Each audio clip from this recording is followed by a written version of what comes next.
मतलब एक तो असफलता जो बार बार मिलती है उसकी चुनौती, उसका सामना करना वो बड़ी चुनौती है। मैं समय सीमा नहीं बांधता था कभी पढ़ाई की, मतलब जब भी अब जॉब करता हूँ तो जब भी समय मिलता है उस टाइम ही पढ़ लेता हूँ। हमें पता है गांव का माहौल कैसा होता है कि लड़की है शादी कर दो अगले घर जाएगी। एक ऐसी कालिक पोत के अपने माँ बाप के मुंह पे मत जाओ, एक बार ध्यान से सोचो समझो। मैं बीमार हो गई थी, उसके बाद मुझे मेरा सपना था उसको लक्ष्य को चेंज करना पड़ा। एक गलत काम कर दिया है तो उनके पीछे पूरा गांव पूरा जिलो ही आपकी बेटियां रोक ले है। RAS की तैयारी अब हुई बिल्कुल आसान। फ्लिकी दे रहा है प्री के लिए 15 बुक्स और 15,000 MCQ, मेंस के लिए 30 बुक्स और 15,000 क्वेश्चन आंसर्स, और वो भी वीडियो एक्सप्लेनेशंस के साथ। अभी डाउनलोड करें फ्लिकी RAS ऐप। सबसे पहले तो RAS में थारो सिलेक्शन हो थाने बहुत बहुत बधाई। धन्यवाद। सबसे पहले थारो नाम बताओ। मेरा नाम रवि प्रकाश यादव है और मेरा ये RAS में दूसरा प्रयास था। RAS 2023 में मैंने 309वीं रैंक हासिल की है। तो आज थे उरा तक पहुँचा, थाने कौन कौन सी चुनौतियां हैं सामना करना पड़े? एक तो देखो RAS का एग्ज़ाम है, उसमें सबसे पहले तो एग्ज़ाम की जो प्रोसेस है वो बहुत ज़्यादा मतलब स्टेप वाइज है। पहले प्री होता है, फिर मेंस होता है, उसके बाद इंटरव्यू होता है। तो जैसे 2021 के रिज़ल्ट में मैं मेंस में 2 नंबर से रहा था, और उसके बाद एक बार जैसे पहले मैंने IAS की भी तैयारी की थी, उसमें भी मैं कई बार 2-2 मार्क्स से रहा था। तो मतलब एक तो असफलता जो बार बार मिलती है उसकी चुनौती, उसका सामना करना वो बड़ी चुनौती है। लेकिन 2021 में असफलता के बाद मैं वापस मोटिवेट हुआ और 2023 का परिणाम है वो आपके सामने। मैं युवाओं को यही संदेश देना चाहूँगा कि आप असफलताओं से घबराएं नहीं। असफलता भी सफलता की वो एक सीढ़ी होती है, आप उसको ज़रूर एक चुनौती के रूप में स्वीकार करें और अपनी मेहनत जारी रखें। निश्चित रूप से आपको सफलता मिलेगी। थे कोचिंग करी या फिर घर में ही तैयारी करके? नहीं, मैंने बिना कोचिंग है वो RAS की परीक्षा पास की है मैंने। तो माता पिताजी के काम करें? पिताजी हैं वो गांव में उनकी दुकान है, और माताजी हैं वो गृहिणी है, हाउसवाइफ। RAS में थारो सिलेक्शन है, सबसे पहले थाने बहुत बहुत बधाई। धन्यवाद। मेरा नाम दीपक थोलिया है, मैं गांव उरिका सूरजगढ़ तहसील से बिलोंग करता हूँ। तो आज थे उरा तक पूछा, थाने कौन कौन सी चुनौतियां को सामना करना पड़े? देखो, मेरी स्कूली शिक्षा स्टार्टिंग से अच्छी रही है, और उसके बाद 2018 में IIT कानपुर में मैं ग्रेजुएट हुआ IIT कानपुर से। उसके बाद अभी मैं गुड़गांव में सॉफ्टवेयर इंजीनियर के पद पर कार्यरत हूँ। अभी कोरोना के टाइम पर जब घर से काम करने का मौका मिला तो शाम को पढ़ाई का टाइम मिल जाता था, तो शाम को मैंने फिर यही सोचा कि जो भी आज तक स्किल्स प्राप्त किए मैं उस राजस्थान के लोगों के लिए उसको मतलब कंट्रीब्यूट करूं। तो इसके लिए मैंने इसकी प्रिपरेशन स्टार्ट की थी, और ये मेरा पहला ही अटेम्प्ट था। मैंने सेल्फ स्टडी के थ्रू ही इसमें मैंने अभी सफलता हासिल की, और मुझे 85वीं रैंक इसमें हासिल हुई है। मैं यही कहना चाहूँगा कि तैयारी कैसी भी हो, आप कोई भी एग्ज़ाम की तैयारी करो, आप खुद पे कॉन्फिडेंस रखो, और आपको कोई भी टारगेट को चूज़ करते हैं तो चुनौतियाँ ज़रूर सामने आएंगी। पारिवारिक चुनौतियाँ भी आती हैं, कुछ और भी चुनौतियाँ आती हैं। आप खुद में कॉन्फिडेंस रखो और आगे बढ़ते रहो।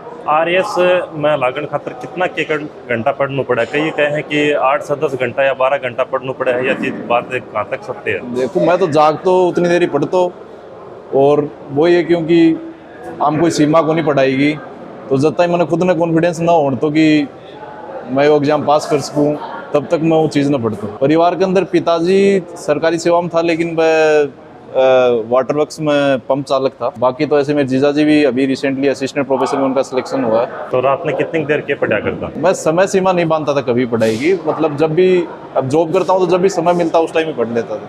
हाँ, से पहले भी थे जॉब करता? अभी भी कर रहा हूँ जॉब में, सॉफ्टवेयर इंजीनियर हूँ। अब जो तैयारी कर रहे हैं युवा, उन्हें थे क्या संदेश देना चाहोगा? युवाओं को ये संदेश देना चाहूँगा कि आप मतलब कोई भी टारगेट आप चुनो, कुछ भी टाइप को टारगेट चुनो, आपने असफलता भी मिल जाए 1 या 2 बार तो उसे भटको मत। आप कंटिन्यू मेहनत करता रहो, एक न एक दिन जरूर सफलता मिलेगी। पढ़ाई कदे भी बेकार कौन जाए, नौकरी में न तो कितना और काम आओगे। RAS में थारो सिलेक्शन है, सबसे पहले थाने बहुत बहुत बधाई।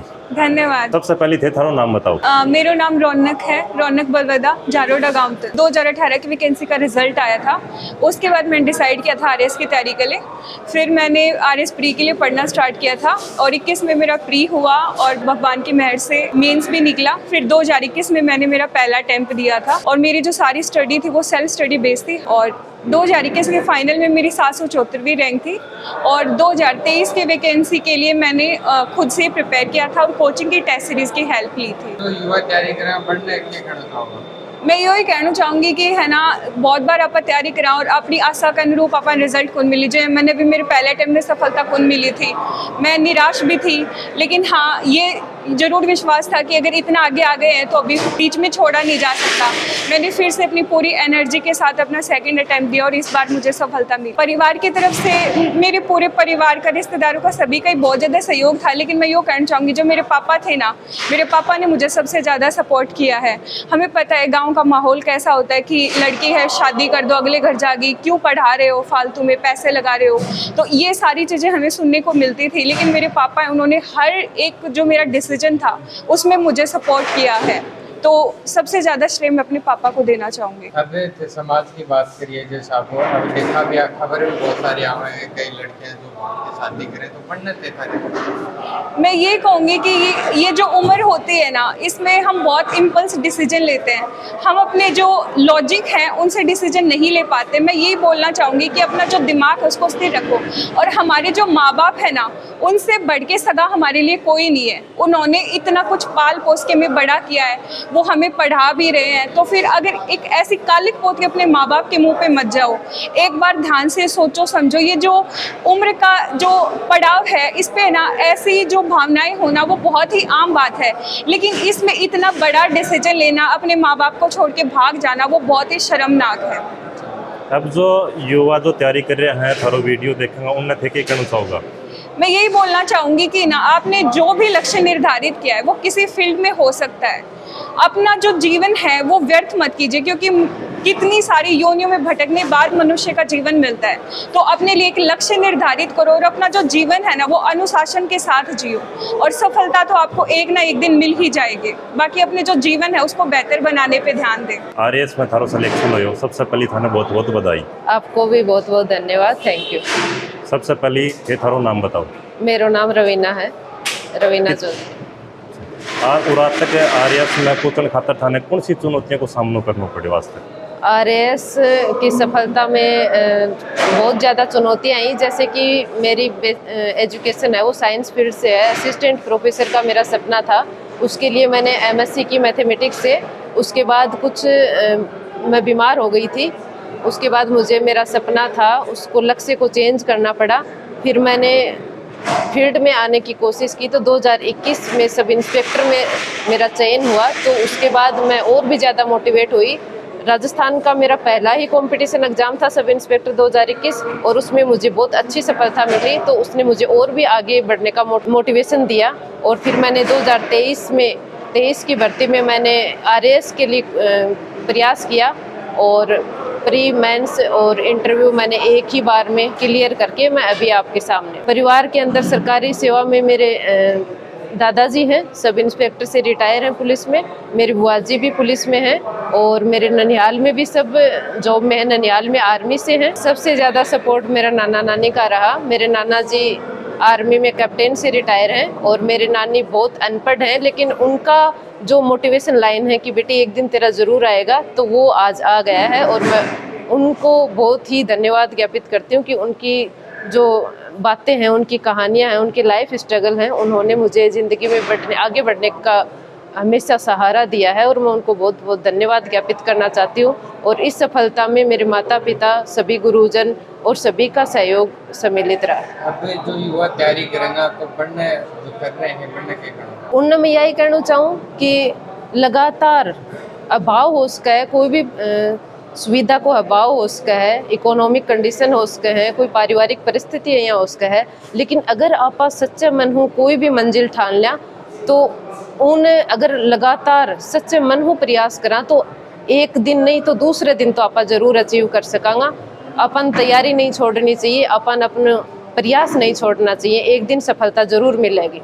अब देखा आपका खबर भी आओ तो जो युवा हैं जो घर से रास्ता पर चल गए हैं, जी, मेरी उन युवा ने यही अपील है कि एक बार उम्र का पड़ाव न देखता, कोई बहुत बड़ा डिसीजन नहीं ले, माता पिता के ऊपर छोड़ दें, ईश्वर के ऊपर छोड़ दें, जो वह करेंगे वह उनकी लाइफ के लिए बेस्ट होएगा। और अपनों और अपने समाज को, देश को, जिले को नाम नहीं खराब करें।